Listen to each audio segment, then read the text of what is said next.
नमस्कार, मी पंजाब डक। आज आहे 2 सप्टेंबर 2025 आणि आजपासून परत शेतकऱ्यासाठी अंदाज देणार आहे। कारण की काय झालं, महाराष्ट्रामध्ये खूप पाऊस चालू आहे। सगळ्या शेतकऱ्याचे असे फोन येत आहेत, मेसेज येलेत, हे पाऊस कधी बंद पडणार।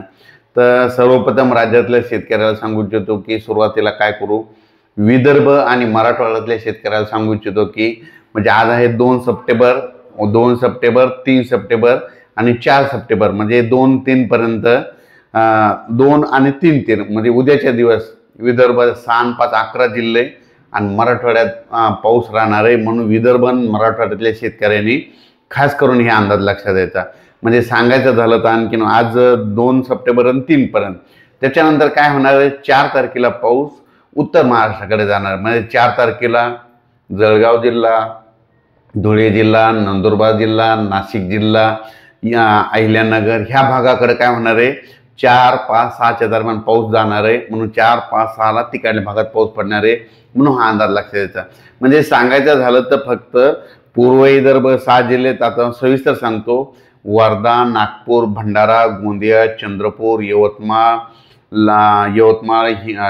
त्याच्यानंतर हिंगोली, नांदेड, परभणी, जालना, लातूर, बीड, धाराशिव, सोलापूर, त्याच्यानंतर बुलढाणा, अकोला, अमरावती, वर्धा, नागपूर ह्या पट्ट्यामध्ये म्हणजे ह्या इतक्या जिल्ह्यामध्ये 2 सप्टेंबर आणि 3 सप्टेंबर म्हणजे आणखीन 2 दिवस पावसाचं वातावरण राहणार आहे। आज रात्रीच्याला देखील चांगला पाऊस पडणार आहे, भाग बदलत पडणार आहे, म्हणून हा अंदाज लक्षात घ्यायचा। त्याच्यानंतर मग आता हे 2 आणि 3 विदर्भात पाऊस पडणार आहे। तर मग त्याच्यानंतर मग इकडे कशी पाऊस कधी उघडणार आहे, तर शेतकऱ्याला सांगू इच्छितो की 4 तारखेला विदर्भ आणि मराठवाड्यातला पावसाचा जोर कमी होणार आहे, मग ठिकठिकाणी सूर्यदर्शन होणार आहे, म्हणून हा अंदाज लक्षात द्यायचा। पण कसं असतं, सूर्यदर्शन झाल्याच्या नंतर देखील ना स्थानिक वातावरण तयार होऊन काय होतो, पाऊस पडतो, म्हणून हा अंदाज सर्व शेतकऱ्यांनी लक्षात घ्यायचा। 4 तारखेपासून तुम्ही काय करता, मग मराठवाडा आणि विदर्भातल्या शेतकऱ्यांनी 4 तारखेपासून ते 10 तारखेपर्यंत 11 तारखेपर्यंत तुम्ही शेतीचे कामे करून घ्या, फवारण्या करून घ्या, मूग काढायचे तर मूग काढून घ्या, उडीद काढायला तर उडीद करून घ्या, ऊसाला खत टाकायचे टाकून घ्या। कारण की त्याच्यानंतर काय होणार आहे, परत राज्यात 11 तारखेच्या नंतर परत पावसाला सुरुवात होणार आहे, ती त्याच्यानंतर देऊ। पण त्या अगोदर आता ह्या 2 आणि 3 सप्टेंबर मध्ये पश्चिम महाराष्ट्रातली काय परिस्थिती आहे, पश्चिम महाराष्ट्रातल्या शेतकऱ्याला सांगू इच्छितो की आज मध्ये 2 आणि 3 आज तुमच्या भागामध्ये पश्चिम महाराष्ट्रामध्ये सांगायचं झालं तर की आज आणि उद्या दिवस तुमच्या इकडे सरी येतील, म्हणून हा अंदाज लक्षात घ्यायचा। तुमच्या इकडे मात्र 4 तारखेपासून चांगलं सूर्यदर्शन होणार आहे।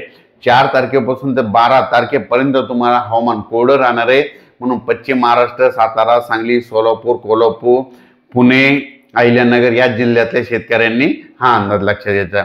त्याच्यानंतर आता आपण उत्तर महाराष्ट्राकडे वळू। आज आहे 2 सप्टेंबर 2025। उत्तर महाराष्ट्रामध्ये जळगाव जिल्हा झालं, नंदुरबार जिल्हा झालं, धुळे जिल्हा झालं, नाशिक जिल्हा झालं, अहिल्यानगर आणि इगतपुरी ह्या पट्ट्यामध्ये तुम्हाला शेतकऱ्याला सांगू इच्छितो, आज तुमच्याकडे 2 सप्टेंबर आज तुमच्याकडे कडक ऊन पडणार आहे। पण तुम्हाला एक सांगू इच्छितो की तुमच्या इकडं 4 तारीख 5 आणि 6च्या दरम्यान उत्तर महाराष्ट्राकडे जोरदार पाऊस पडणार आहे, म्हणून हा अंदाज लक्षात घ्यायचा। नाशिक, धुळे, नंदुरबार, जळगाव, त्याच्यानंतर इकडे कोपरगाव त्या पट्ट्यामध्ये काय झालं, पाऊस कमी पडलेला होता। पण हे 4, 5, 6चा पाऊस कोपरगाव त्या भागात, शिर्डी भागात राहता त्या भागात चांगला पडणार आहे, म्हणून हा अंदाज लक्षात घ्यायचा। म्हणजे सांगायचं झालं तर अद्यापही आतापर्यंत ज्या उत्तर महाराष्ट्रामध्ये ज्या भागात पाऊस पडलेलाच नाही, तर त्या भागात देखील ह्या पावसात पाऊस पडणार आहे आणि ओढे नाले वाहतील आणि तुमच्या धरणात देखील पाणी येणार आहे, तळ्याला देखील येणार आहे, म्हणून हा अंदाज लक्षात घ्यायचा। तर हा झाला उत्तर महाराष्ट्राचा।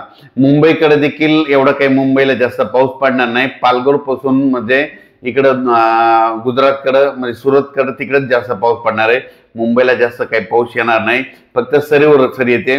मात्र 4, 5, 6च्या दरम्यान म्हणजे 5 आणि 6 तारखेला मात्र मुंबईला देखील पाऊस थोडा जास्त पडणार आहे, म्हणून मुंबईच्या जनतेने अंदाज लक्षात घ्यायचा। 6 तारखेला मुंबईकडे एक थोडा जास्त पाऊस पडणार आहे, म्हणजे 5 आणि 6च्या दरम्यान हे शेतकऱ्यांनी अंदाज लक्षात घ्यायचा। तसेच उत्तर महाराष्ट्रातल्या शेतकऱ्याला सांगू इच्छितो की तुमच्या भागामध्ये धुळे झालं, नंदुरबार जिल्हा झालं, जळगाव जिल्हा झालं, नाशिक जिल्हा झालं, येवला झालं, कोपरगाव झालं, म्हणजे ह्या शिर्डीच्या परिसरामध्ये काय झालं, बरेच शेतकऱ्याचे मला फोन आले. मी आल्याच्या नंतर त्यांचं म्हणणं की काही भागामध्ये म्हणजे 10-20 गावं सुटलेले आहेत. तर त्यांना एक सांगू इच्छितो की म्हणजे 5, 6, 7चा जे पाऊस पडणार आहे ते उत्तर महाराष्ट्राकडे खूप पडणार आहे.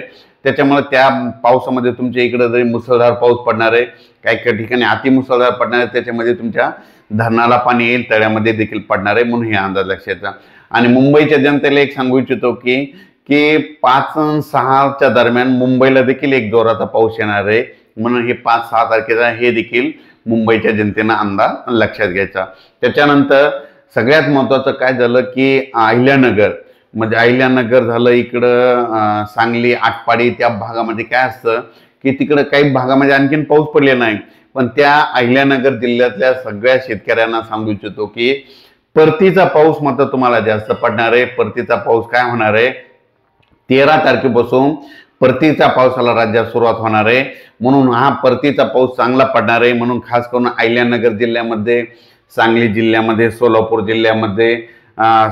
जिल्ह्यामध्ये, पुणे जिल्ह्यामध्ये, पुन्हा उत्तर महाराष्ट्रामध्ये परतीचा पाऊस खूप जोरदार बरसणार आहे. त्याच्यानंतर कोपरगाव, शिर्डी, राहता, श्रीरामपूर ह्या भागामध्ये काही ठिकाणी पाणी नाही विहिरीला आलं. तर तुम्हाला एक सांगू इच्छितो, तुमच्यासाठी आनंदाची बातमी, 13 सप्टेंबर नंतर जे परतीचा पाऊस येणार आहे, तुम्हाला खूप पाऊस पडणार आहे, म्हणून हा अंदाज तुम्ही लक्षात घ्यायचा. आणि सांगायचं झालं तर राज्यात आता हे आपण 2 आणि 3 तारखेचा पावसाचा अंदाज सांगितला की 2 आणि 3 विदर्भ मराठवाड्यात पाऊस पडणार आहे. त्याच्यानंतर 4 तारखेपासून हवामान कोरडं राहणार आहे.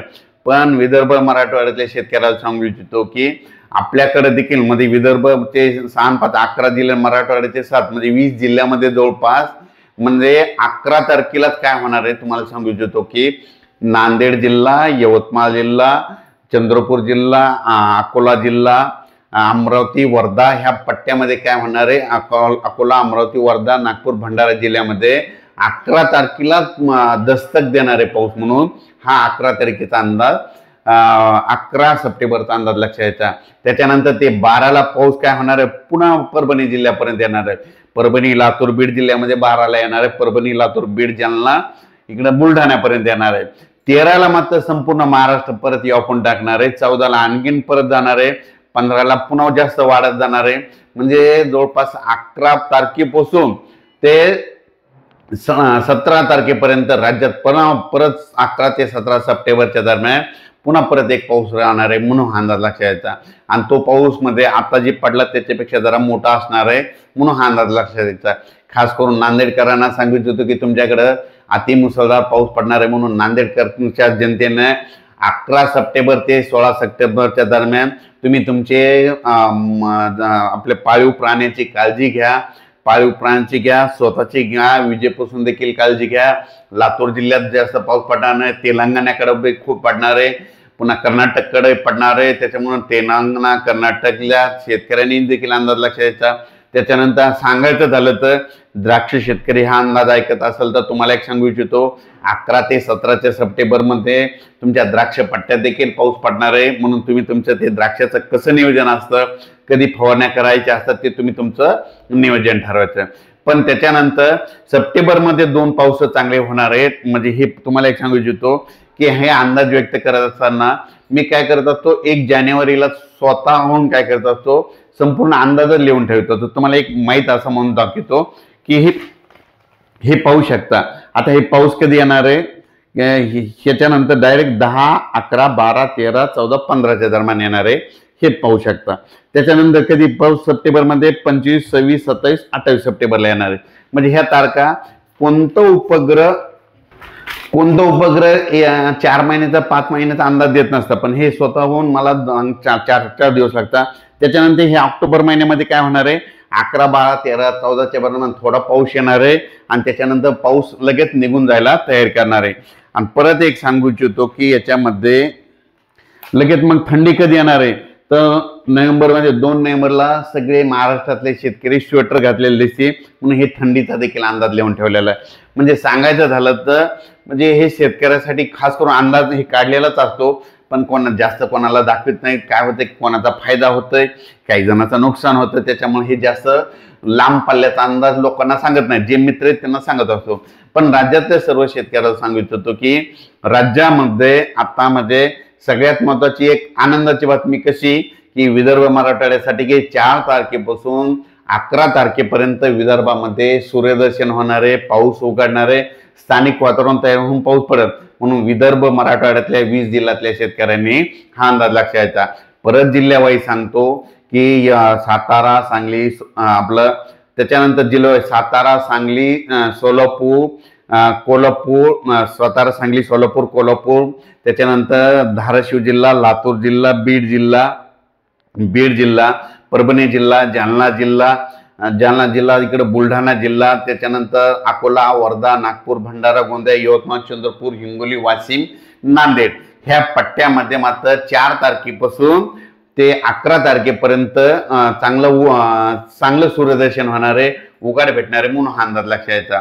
पण हे 11 तारखेपर्यंत 4 तारखेपासून जरी इकडे उघाड जर भेटली, पण 4, 5, 6च्या दरम्यान उत्तर महाराष्ट्राकडे जोरदार पाऊस राहणार आहे, म्हणून उत्तर महाराष्ट्रातल्या शेतकऱ्यांनी हा अंदाज लक्षात घ्यायचा। त्याच्यानंतर परत उत्तर महाराष्ट्राकडे तुम्हाला सांगू इच्छितो की उत्तर महाराष्ट्रातल्या शेतकऱ्यांनी 13 सप्टेंबर पर्यंत तुम्ही काय करा, म्हणजे 7 तुमच्याकडे 7 नंतर तुमच्याकडे उघाड भेटेल, 7 सप्टेंबर नंतर उघाड भेटेल, पण तुम्हाला 13 तारखेपर्यंत तुम्हाला मग शेतीचे कामे करायला वेळ आहे। 13 सप्टेंबर पर्यंत तुम्ही उत्तर महाराष्ट्रातल्या शेतकऱ्यांनी शेतीचे कामं करून घ्या म्हणून हे अंदाज लक्षात घ्यायचा। विदर्भ मराठवाड्यात 4 पासून ते 11 तारखेपर्यंत सूर्यदर्शन आणि पावसाचा जोर कमी उघडणार आहे म्हणून हे अंदाज विदर्भातल्या शेतकऱ्यांना लक्षात घ्यायचा। आणि त्याच्यानंतर उत्तर महाराष्ट्रातल्या शेतकऱ्यांनी 7 तारखेपासून ते 13 तारखेपर्यंत तुमच्याकडे सूर्यदर्शन राहणारे, पाऊस उघडणारे म्हणून उत्तर महाराष्ट्रातल्या शेतकऱ्यांना अंदाज लक्षात घ्यायचा। पण राज्यात मात्र परत मध्ये सर्वदूरचा पाऊस 13 तारखेपासून सगळीकडे 13 सप्टेंबर ते 17 सप्टेंबर दरम्यान राज्यात जोराचा पाऊस येणार आहे म्हणून आताच हे अंदाज सर्व शेतकऱ्यांना लक्षात घ्यायचा। अचानक वातावरणात बदल झाला तर लगेच एक मेसेज दिला जाईल। धन्यवाद।